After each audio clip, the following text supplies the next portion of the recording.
More disappointing news, too. An iconic Las Vegas restaurant says it's closing its doors. Vickie's Diner is a small cafe and lunch counter on Las Vegas Boulevard. It is a favorite of longtime locals and has an international following as well. The I-Team's George Knapp has the story of why that diner is closing its doors.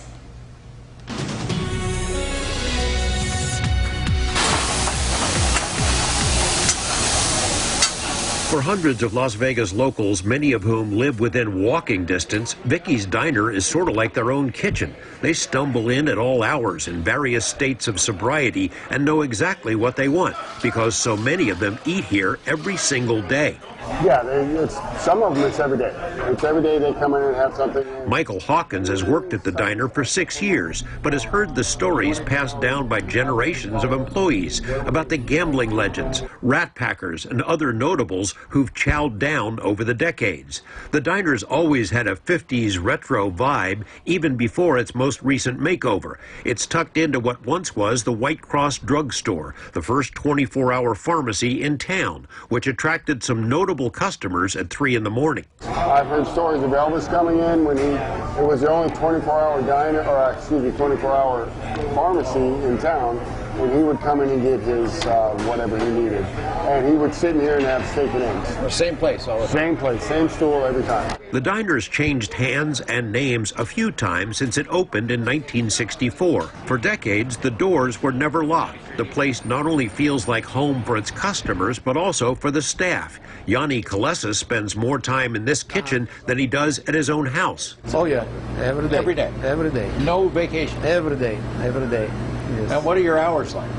Hours is no hours. When you go in a restaurant business, it's no hours. You start working to the time you finish, then you go home. The diner was purchased by Pete Kalesas in 1969. His son, George, a Las Vegas attorney, is still a partner. But Pete's niece, Vickie, is the heart and soul of the cafe. She worked here as a waitress for years, then bought the place and became its namesake. About 80% of the customers are tourists, she says, Europeans who've read about it online, or who are fans of an infamous piece of weird art that hangs on the wall, or who've seen it on movies or television.